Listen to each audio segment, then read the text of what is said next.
السلام علیکم ورحمۃ اللہ وبرکاتہ۔ الحمدللہ رب العالمین والصلاة والسلام علی سید الانبیاء والمرسلین، اما بعد۔ اللہم صلی علی سیدنا مولانا محمد معدن الجود والکرم وآلہ الکرام وابنہ الکریم وبارک وسلم۔ رب اشرح لی صدری ویسر لی امری واحلل عقدۃ من لسانی یفقہوا قولی۔ رسول گرامی وقار صلی اللہ تعالی علیہ وسلم کے پیارے دیوانوں، الاربعون النووی سلسلہ حدیث الحمدللہ ہم نے شروع کیا ہے۔ پچھلے ویڈیو میں میں نے آپ کو ضرورت حدیث، حجیت حدیث، اہمیت حدیث آپ کے سامنے میں نے ذکر کیا تھا۔ آج انشاءاللہ ہم بات کریں گے امام نووی نے یہ جو الاربعون جو سلسلہ جو آپ نے لکھا ہے، یہ جو ایک بلکہ صرف امام نووی نے نہیں بلکہ کئی لوگوں نے لکھا ہے، تو اس کی وجہ کیا ہے، وہ کون سی حدیث ہیں جو روٹ کاز ہے، جو بنیاد ہے، اور کیوں لکھا ہے، اور خاص طور پر اس کتاب الاربعون النووی کو کیا اہمیت حاصل ہے، وہ آپ کے سامنے میں ذکر کرتا ہوں۔ آ جائیں بغیر کسی تاخیر کے، سب سے پہلے میں روایت آپ کے سامنے پیش کرتا ہوں۔ آقا دو جہاں صلی اللہ علیہ وسلم نے ارشاد فرمایا، من حفظ علی امتی 40 حدیثا من امر دینہا بعثہ اللہ یوم القیامت فی زمرۃ من الفقہاء والعلماء، شعب الایمان، حدیث نمبر 1725۔ رسول پاک صلی اللہ علیہ وسلم نے ارشاد فرمایا، میری امت میں سے جس کسی نے 40 احادیث کو یاد کیا علی امر دینہا، اور وہ 40 احادیث دین کے معاملات کو مکمل طریقے سے واضح کر رہی ہو، دین کے معاملات سے متعلق ہو، کل بروز قیامت اللہ سبحانہ و تعالیٰ اس شخص کو فقہاء اور علماء کے زمرے میں اٹھائے گا۔ یہ حدیث، پہلی حدیث جو آپ کے سامنے میں نے ذکر کی ہے، بالکل پہلا پارٹ سملر اور آخری پارٹ ڈیفرنٹ۔ وہ کیا حدیث ہے میں آپ کے سامنے پیش کرتا ہوں۔ رسول پاک نے ارشاد فرمایا، من حفظ علی امتی 40 حدیثا من امر دینہا بعثہ اللہ فقیہا عالما۔ میزان الاعتدال میں یہ حدیث موجود ہے، حدیث نمبر 6584۔ حضور ارشاد فرماتے ہیں کہ میری امت میں جس کسی نے 40 احادیث کو یاد کیا دین کے معاملات اور دین کے امور سے متعلق، کل بروز قیامت اللہ تعالیٰ اسے فقیہ بنا کر اٹھائے گا اور عالم بنا کر اٹھائے گا۔ یہی روایت آخری پورشن ڈیفرنٹ ہے، وہ روایت ابو درداء کی ہے۔ رسول پاک ارشاد فرماتے ہیں، من حفظ علی امتی 40 حدیثا من امر دینہا۔ اب آگے رسول پاک ارشاد فرماتے ہیں، وَكُنْتُ لَهُ يَوْمَ الْقِيَامَةِ شَافِعًا وَشَهِيدًا۔ یہ حدیث شعب الایمان میں حدیث نمبر 1726 + 270۔ رسول پاک ارشاد فرماتے ہیں، جس نے 40 احادیث دین کے معاملات میں یاد کی میری امت میں سے، کل بروز قیامت اس شخص کا میں شافع ہوں گا، یعنی کہ شفاعت کرنے والا ہوں گا، اور اس کے اعمال کا گواہ میں ہوں گا، میں اس کا وٹنس بنوں گا۔ آخر میں ایک اور روایت، بالکل پہلا پورشن یہی ہے، سیکنڈ پورشن سے عبداللہ بن مسعود کی روایت کو جس طریقے سے ہے، من حفظ علی امتی 40 حدیثا من امر دینہا قیل له ادخل من ای ابواب الجنت شئت۔ حلیۃ الاولیاء میں یہ حدیث موجود ہے، اور اس میں جو نمبر ہے وہ ہے 5280۔ رسول پاک ارشاد فرماتے ہیں، سیدنا عبداللہ بن مسعود کی روایت، حضور فرماتے ہیں، جس نے میری امت میں 40 حدیث دین کے معاملات میں یاد کر لی، اللہ تعالیٰ اس سے فرمائے گا کہ تم جنت کے جس دروازے سے داخل ہونا چاہو اس دروازے سے داخل ہو جاؤ۔ تو میرے عزیز ساتھیوں، یہ کچھ روایتیں آپ کے سامنے میں نے پیش کی ہیں۔ اس میں ایک ٹاپک کامن ہے، وہ کیا ہے؟ 40 احادیث جو دین کے معاملے سے متعلق ہو۔ اب یقیناً اسی بات کو مد نظر رکھتے ہوئے صرف اور صرف امام نووی نہیں بلکہ امام نووی کے علاوہ سیدنا عبداللہ بن مبارک جنہوں نے سب سے پہلے 40 احادیث دین کے معاملات میں جمع کی، پھر امام محمد ابن اسلم توسی، پھر اس کے بعد امام حسن ابن سفیان نسائی، اور اس کے علاوہ ابو محمد بن ابراہیم اصفہانی دار قطنی، امام حاکم نے، ابو نعیم نے، ابی عبد الرحمن سلمی نے، اور بھی بہت بڑی تعداد ہے۔ بلکہ ریسنٹلی، یعنی کہ تقریباً غالباً 2-3 سال پہلے، پاکستان کے ایک اسکالر نے بھی لکھی ہے الاربعون ان کی۔ تو اب ہر کوئی اپنے اپنے اعتبار سے 40 احادیث کا ذخیرہ لکھ رہا ہے، لکھتا چلا آیا ہے، یہ سلسلہ پہلے سے چلا آ رہا ہے۔ لیکن کہتے ہیں نا کہ کبھی کبھی کوئی کام وہ ہوتا ہے جو اللہ کی طرف سے ڈائریکٹ قبولیت ہوتی ہے، اس میں اللہ اور اس کے رسول کی بارگاہ میں کوئی کام قبول اور مقبول ہو جاتا ہے۔ الاربعون النووی وہی کام ہے۔ امام زکریا نووی نے جو کتاب لکھی ہے میں سمجھتا ہوں کہ یہ دراصل ان کا کام مقبول بارگاہ خیر الانام ہے، یعنی ایسا کام کہ 40 احادیث سینکڑوں لوگوں نے لکھی ہیں، لیکن جو انہوں نے لکھی ہے اللہ تعالیٰ نے اسے قبول کیا اور رسول پاک صلی اللہ علیہ وسلم کی بارگاہ میں مقبول ہوئی۔ یہی وجہ ہے کہ الاربعون النووی ہی مارکیٹ میں سب سے زیادہ دستیاب ہے۔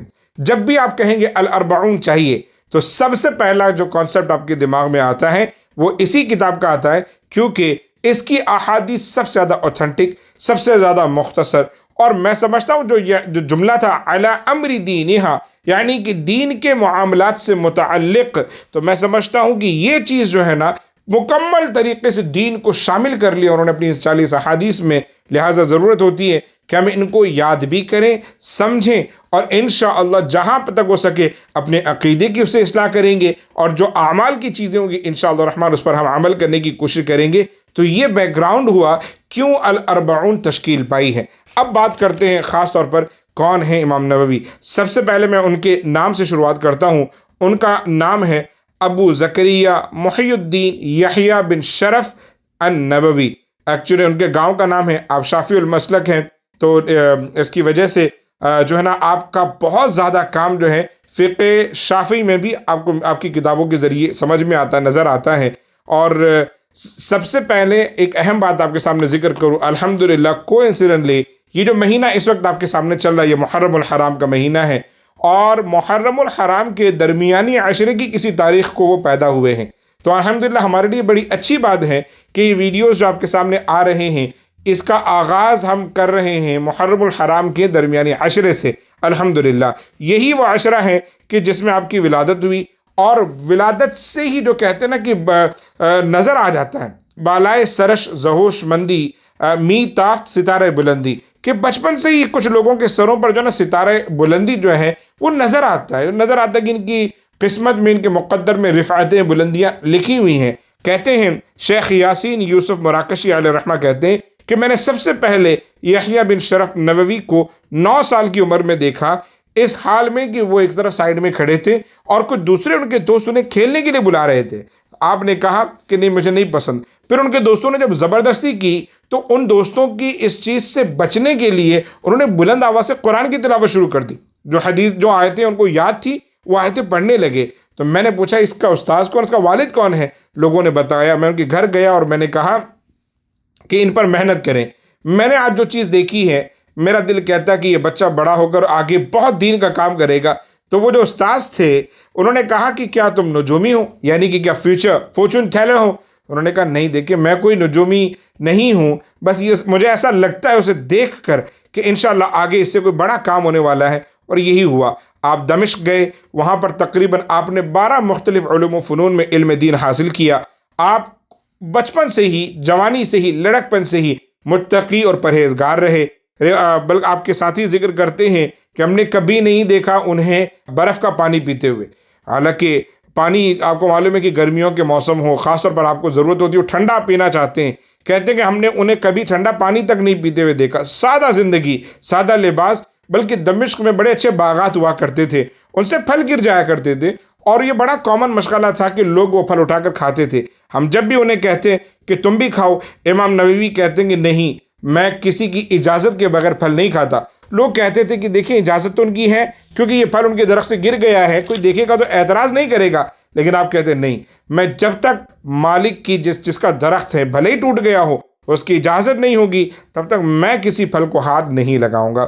اور پوری زندگی آپ نے جو ہے نا سخت مجاہدات میں گزاری، اور اس کے علاوہ عاجزی، انکساری، خوف خدا، یہ تمام چیزیں جو ہے نا آپ کی زندگی کا حصہ تھی۔ خاص طور پر آپ کی جو جوانی میں ایک چیز جو بڑی کامن تھی کہ آپ طبیب بن گئے تھے، آپ نے علم طب بھی سیکھا تھا اور طبیب بن گئے تھے، اور بڑا اچھا مشغلہ ہوا کہ جب آپ نے یہ سلسلہ شروع کیا تو لوگ دور دور سے آتے اور دور دور سے کوشش کرتے کہ آپ سے اپنا علاج کروائیں، اور وہ کام آپ کا چل پڑا۔ ایک دن ایسے ہی خیال آیا کہ مجھے ایسا لگتا ہے کہ جب سے میں طبیب بنا ہوں، میں مشہور تو ہو گیا ہوں لیکن دین سے دور ہو گیا ہوں، کیونکہ میں جو لوگوں کو ٹھیک کر رہا ہوں اس میں تھوڑی بہت میری انکم بھی ہو رہی ہے، لیکن اتنی مصروفیت بڑھ گئی ہے کہ اب میں عبادات کے لیے وقت نہیں نکال رہا ہوں، مجاہدات کے لیے وقت نہیں نکال رہا ہوں، ریاضت کے لیے وقت نہیں نکال رہا ہوں۔ یہ خیال کرتے ہوئے آپ نے ایک دن میں ایک جھٹکے میں فوراً وہ اپنا جو نا طب خانہ کہہ سکتے ہیں، مطلب آپ نے بند کیا، اور پھر اس کے بعد آپ نے سلسلہ شروع کر دیا واپس عبادتوں کا، علم کا اور درس حدیث کا۔ درس حدیث کی جب آپ بات کریں تو امام نووی نے دین پر بہت بڑا، ہم سب پر بہت بڑا، امت پر بہت بڑا احسان کیا ہے کہ آپ نے بہت زیادہ کتابیں لکھی ہیں، اور اکثر آپ کے جو کام ہیں وہ بولتے ہیں نا کہ سر چڑھ کے بولتے ہیں۔ ان میں سب سے پہلا کام جو سب سے زیادہ مشہور ہے، آپ کسی بھی عالم سے، چاہے وہ کسی مکتب فکر سے تعلق رکھتا ہے، آپ اس سے پوچھیں تو وہ آپ کو بتائے گا کہ ان کا سب سے بڑا اور مشہور کام ہے، وہ ہے مسلم شریف جو ہم پڑھتے ہیں، اس کی شرح جو سب سے پہلے اور سب سے اوتھنٹک آج تک ہر مدرسے میں پڑھائی جاتی ہے۔ مسلم شریف جب بھی پڑھی جاتی ہے، اس کا جو حاشیہ ہے وہ امام نووی کا حاشیہ، وہ شرح اور جو ڈیٹیلز، ایلیبوریشن، کامنٹری ان کی طرف سے ہے، اور وہ اتنی جو ہے نا اوتھنٹک ہے اور اتنی پرانی ہے کہ ہر ایک مکتب فکر میں وہ پڑھائی جاتی ہے۔ تو یہ وہ کام ہے جو اللہ تعالیٰ کی طرف جسے قبول ہو جاتا ہے۔ حالانکہ بہت سارے لوگ لکھتے ہیں شرح صحیح مسلم، بہت سارے لوگوں کی ہوگی، لیکن جو امام نووی کی شرح کو وہ مقام حاصل ہے وہ کسی کو نہیں ہے۔ اس کے علاوہ ریاض الصالحین، وہ بھی حدیث پر میں سمجھتا ہوں کتنا بڑا ذخیرہ ہے اماموں کے لیے، ائمہ حضرات کے لیے، یا ہر انسان کے لیے ایک بہت بڑی دولت ہے۔ الحمدللہ میں خود درس دیتا ہوں، جو ہے نا پچھلے 2-3 سالوں سے میں نے کئی مرتبہ اس کی حدیث کا درس دیا ہے ہمارے سنڈے پروگرام میں، اور وہ کیا، ریاض الصالحین، روز مرہ کے کاموں پر مشتمل، اور جو نا بہت اہم دینی معاملات پر مشتمل حدیث کا یہ ذخیرہ الحمدللہ بہت اوتھنٹک، بہت اعلیٰ، جس پر لوگ آج تک کام کر رہے ہیں، بلکہ ریاض الصالحین کی شرح تقریباً 10 جلدوں میں لوگوں کے پاس موجود ہے۔ اس کے علاوہ آپ کا یہ کام الاربعون النووی، جس کی ہم انشاءاللہ ہر ویڈیوز میں بات کریں گے، اور وہ ہے 40 احادیث جو دین کے معاملات سے متعلق ہیں، تمام دینی امور کو جمع کرتے ہیں آلموسٹ، وہ ہے الاربعون النووی۔ اتنا مقبول ہے کہ آج تک لوگ اس کی شرح کر رہے ہیں، آج تک لوگ اس کو مزید سمجھنے کی کوشش کر رہے ہیں۔ الحمدللہ this is one of the finest جو نا effort which he has been created for the sake of Allah سبحانہ وتعالی۔